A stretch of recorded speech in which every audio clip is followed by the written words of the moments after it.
What's going on, everybody, and welcome back to Comic Breakdown. In this video, we are jumping into Green Lantern War Journal, issue number 4, as we continue on our story with Jon Stewart. Most recently, he has been infected by the Radiant Dead, and this is very dangerous for all of Earth. If Jon Stewart becomes corrupted, if he falls to the Revenant Queen, all of Earth will fall with him. And our heroes still don't really understand what the Radiant Dead is or what the Revenant Queen is, but they are slowly learning. Before they can go and try to hunt them all down, Jon Stewart must find a way to stop the infection, to stop the transformation before it is too late. That's what takes him to Steel. Now, make sure you guys have subscribed to the channel, make sure that you like this video, and with that being said, let's dive into this breakdown. Alright gang, so as we dive into this issue, we pick up on the planet Durlaw. We have a whole planet of refugees that are coming in, and they are all greeted by Lord Premier Thoros. Now, Thoros is the leader of the United Planets, and he is here welcoming all of these refugees to his planet, giving them a safe haven, an opportunity to start anew. But we quickly learn that his plans are much more sinister, that he is doing all of this so that this refugees and the Queen, they will accept their warship contract. But this is when the Lord Premier gets some information. The Green Lantern known as Varin, newly appointed Green Lantern by the Lord Premier himself,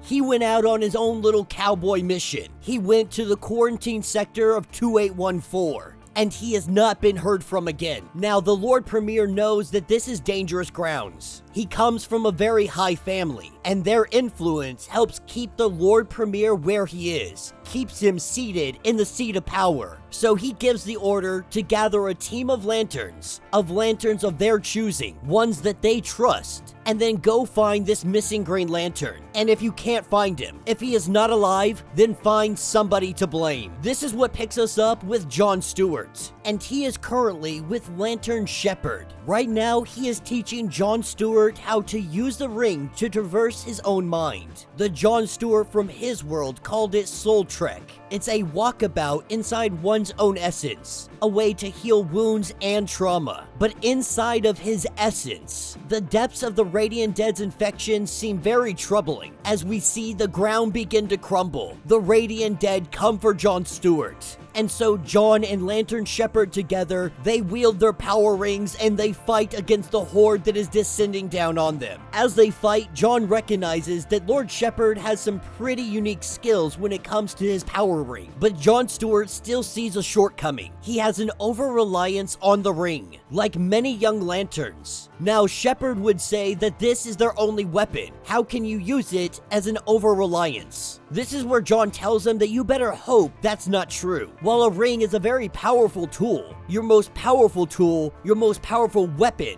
is your team, is your plan, is knowledge of your adversary, of the terrain, of time. All of these things take place. Now, this is the Marine Recon inside of Jon Stewart coming forth. In the military world, we refer to this as MET-TC, and that stands for Mission, Enemy, Time, Terrain, Troops, and Civilian Considerations. All of this comes into play when you are planning a battle or an assault or attack or anything of that nature. And so he tells Shepard that if you're only trying to use your ring, if you want to win only by brute force, then you have a lot to learn. But even with their valiant efforts, they fail. This is what picks us up in the skies above Metropolis. Lantern Shepard is currently encapsulating Jon Stewart. He tells Jon Stewart that they failed and they are out of time, that there is no hope. If you turn, the entire universe dies. But Jon Stewart doesn't want to hear that there is no hope. You cannot call yourself a Green Lantern. You cannot come from a world of miracle lanterns where you're capable of so much, but then tell me that this is hopeless. With Shepard going on to let him know that it uses your will against you. How are you supposed to fight this? When a lantern is turned, not even the ring can escape. It is severed from its battery, from the core. It dies along with the lantern. And this is new information. The ring is severed from the central battery and it becomes useless. This means the fight with Varin and the others. They lost limbs. Losing those limbs, they lost their rings. And Lantern Shepard has one of these dead rings. Now, he intended to burn it, but Jon Stewart, before being a fighter, he was a builder. Not only that, but he has access to the best workshop in Sector 2814. This is what takes us to Steelworks Tower. We pick up with Steel and Jon Stewart, currently examining this dead ring.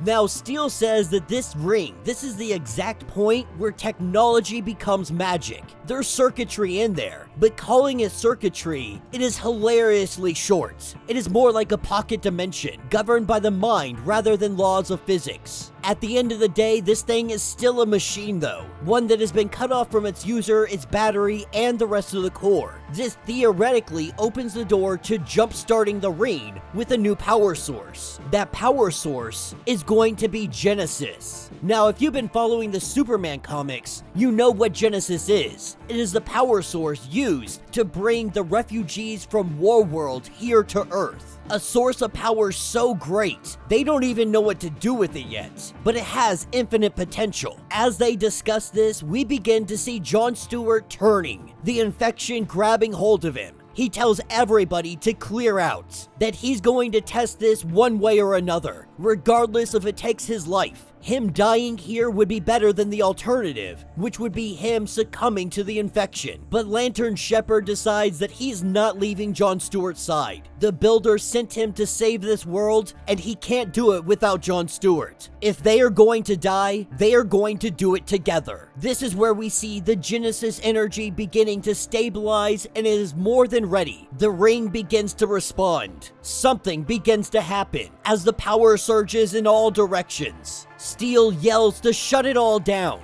The only problem, it's already turned off. At this point, it's operating on its own. The ring is doing all of this. As Jon Stewart begins to transform into the Radiant Dead, he can see the ring. He knows that the ring is not broken. It just needs a will to harness. Jon Stewart running directly at the ring, we see the Radiant Dead peeling away from his body, and he is transported yet again.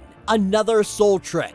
Only this isn't his essence. This is the essence of Varin, and he is in a place that he should not be. Varin, recognizing that Jon Stewart hasn't fully turned yet, he is also wielding Varin's Green Lantern ring. Not sure how this is even possible. Jon Stewart reminds him that he hasn't needed a ring for quite a while, but after being infected by the Radiant Dead, that wound kinda changed things for him. It appears that all of their powers are drawn from the same place. The only problem is Jon couldn't access it anymore without turning into the Radiant Dead. That is, of course, unless he found another ring. One untethered to a battery to him or any other lantern. And so he thanks Varin, saying that he couldn't do it without him. And we see the two begin to brawl. Jon letting him know that he was never cut out to be a Green Lantern, that Varin may be a killer, but he's not a fighter. As they battle, we see Jon Stewart return to the land of the living.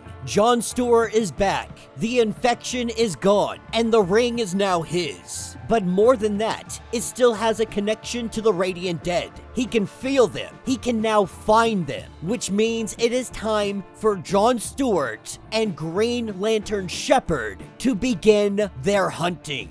And that will be the end of this issue. So let me know what you guys think down in the comments. You know, this is a comic that a lot of people are sleeping on right now, and they really shouldn't be. The Green Lantern War Journal, as well as Green Lantern with Hal Jordan, both of these comics are absolutely awesome. They have been doing great things, pushing everything forward in the mythos of Green Lantern. Now, I really wish that they would focus more on the fact that Jon Stewart is literally connected to the source. Obviously, in this situation, with the Radiant Dead infection, that causes issues with his connection. Now, we don't know if wearing this Green Lantern ring purged it all completely, or it's just holding it at bay. So we're gonna find that out more as we get deeper into these comics. But I think that the Revenant Queen is a good enemy for Jon Stewart right now. An opportunity for him to take down a multiversal threat. One that plays a lot like the Black Lantern rings. Now, if you've been keeping up with Green Lantern following Hal Jordan, we know that there is something wrong with the emotional spectrum. We have to ask ourselves, is this all connected? Is everything going on with Jon Stewart connected to what is happening with Sinestro becoming a Red Lantern, with Hal Jordan's power ring becoming more powerful than he has ever felt it be. There are so many unanswered questions, but I look forward to this really letting us know what is going on, how this is operating, and getting more into Jon Stewart's connection to the source, him essentially becoming godlike, restarting the central battery himself, and so in turn, Jon Stewart reignited the Green Lantern Corps. But we don't know if there are any ramifications that come from this. I, for one, am very interested in seeing what happens next. But let me know your thoughts. Let me know your theories. If you want to get caught up on everything going on with this series, go ahead, check out the link in my description, as well as the top of this video. It's gonna get you completely caught up on everything going on with this series. If you would like to support the channel, you can always do so by joining the channel membership. Much like Patreon, having multiple different tiers, from $1 to $50, from loyalty badges to comics every single month. Not only are you helping out the channel tremendously, but you are getting tons of perks in the process. If you can't do this, please do me a favor, subscribe to the channel, like this video, hit that notification bell so you're not missing any of the content we put out, and with that being said, until the next breakdown.